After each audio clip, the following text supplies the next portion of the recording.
లక్ష్మీనారాయణలకి ప్రణామములు.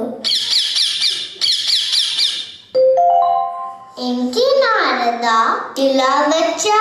అన్ని లోకాలు తిరిగి ఇప్పుడు శివ మహర్షి వారితో కలిసి కొత్తగా ఏం సమాచారం తెచ్చారు?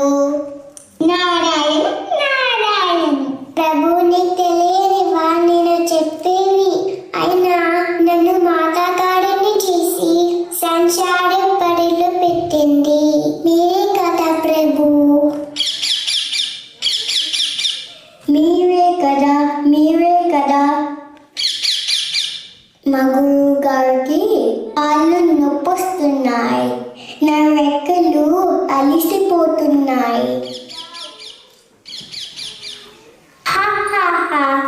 నీ మాటకేమి కానీ నరదా, నీ రాక ఎక్కడి నుండి? నారాయణ నారాయణ భూలోకం నుండి వస్తున్నాను ప్రభు. భూలోకం నుండి చాలా కాలం క్రితం మీరు నాకు చూపించిన సత్సంగ మహిమ గొప్పతనాన్ని నేను ముల్లోకాలు తిరిగి చెప్తూ ఉంటే అందరూ ఆసక్తిగా వినేవారు. అవును ఇంతకీ స్వామి వారు మీకేం చెప్పారు? నాకు తెలుసుకోవాలనుంది. నారాయణ నారాయణ తప్పకుండా తల్లి. ఆ రోజు స్వామివారిని సంఘం అంటే ఏంటి అని అడిగాను. అప్పుడు నన్ను స్వామివారు ఒక పురుగు దగ్గరికి పంపి ఆ పురుగును మంచి వారితో ఎందుకు ఉండాలి అని అడగమన్నాడు. అవునా, పురుగు ఏం చెప్పింది? నారాయణ నారాయణ నేను వెళ్ళలోపే ఆ పురుగు చనిపోయింది. నారాయణ నారాయణ అవును, పురుగు లేదు నారాయణ. ఆ తరువాత స్వామివారు ఒక పక్షి దగ్గరికి పంపి పక్షిని అడగమన్నారు. సత్సంగం అంటే ఏంటి? నేను అడిగేలోపే ఆ పక్షి చనిపోయింది. నారాయణ నారాయణ నేను కదా పక్షిని కదా, నన్ను కూడా అడుగుతారేమో అని భయపడి దాక్కున్నాను ప్రభు.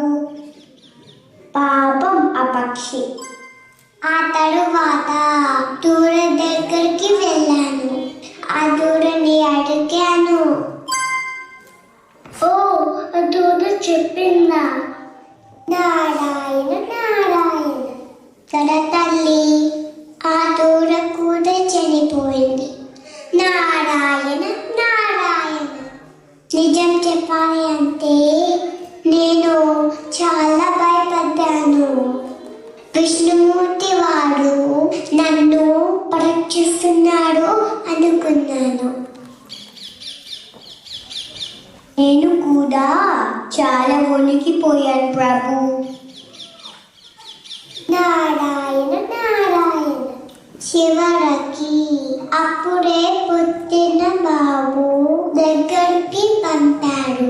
ఆ చిన్న బాబు చెప్పాడు, మొదటగా చనిపోయిన ఆ పురుగే పక్షిలాగా పురలాగా పుట్టి మళ్ళీ ఇప్పుడు బాలుడిలాగా జన్మించాడు. నారాయణ నారాయణ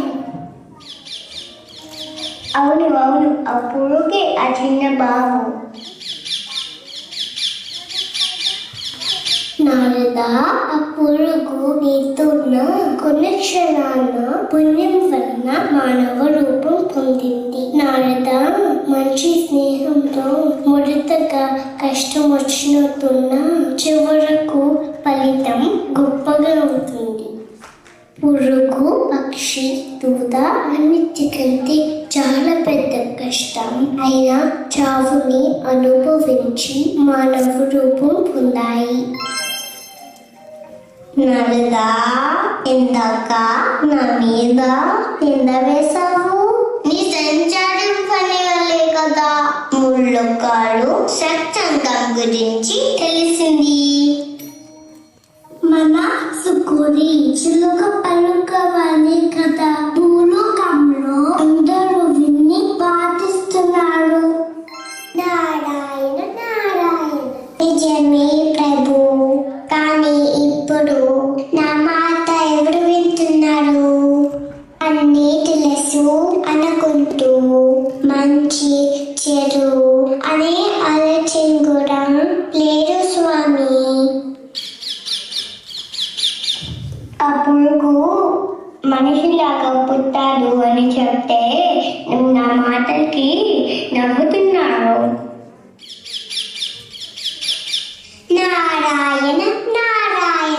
చనిపోయాక మళ్ళీ ఎలా పుడతాడు అని వాళ్ళకి ఏం తెలియదు ప్రభు. జామకాయ తిన్నంత సులువు అనుకుంటున్నారు. ఇది కలియుగం. వచ్చే జన్మల గురించి చెప్పడం కన్నా ఉన్న జన్మలో మంచి చెడు స్నేహం గురించి తెలపడం చాలా అవసరం. నారదా, కొత్త విషయంని అర్థమయ్యేలాగా చెప్పాలి. ఇది పాత విషయం, అందరికీ తెలుసు. అందుకే దీన్ని కాస్త కొత్తగా చెప్పాలి. నరదా, నేను నీకు చూపించిన సత్సంగ మహిమలాగా అదిగో చూడు, భూలోకంలో ఆ వినోదం పిల్లలు ఒక చిన్న నాటిక రూపంలో ఎటువంటి వారితో ఉంటే మనం ఎలా అవుతాము అనేది ఎంతో చక్కగా ప్రదర్శిస్తున్నాడు. చూసావా? నారాయణ నారాయణ. అలాగా, అయితే నా పని కూడా తగింది అన్నమాట. ఆలస్యం ఏంటి? అదండి స్వామి, మనం కూడా చిన్నపిల్లలని చూసి వద్దాము. నా అంత చక్కగా చెప్తారో లేదో చూడాలి కదా. నారదా, అక్కడ చిన్నపిల్లల్లో ఉండేది కూడా నేనే సుమా. నారాయణ నారాయణ. పిల్లలు నాకు తెలియనివా ప్రభు?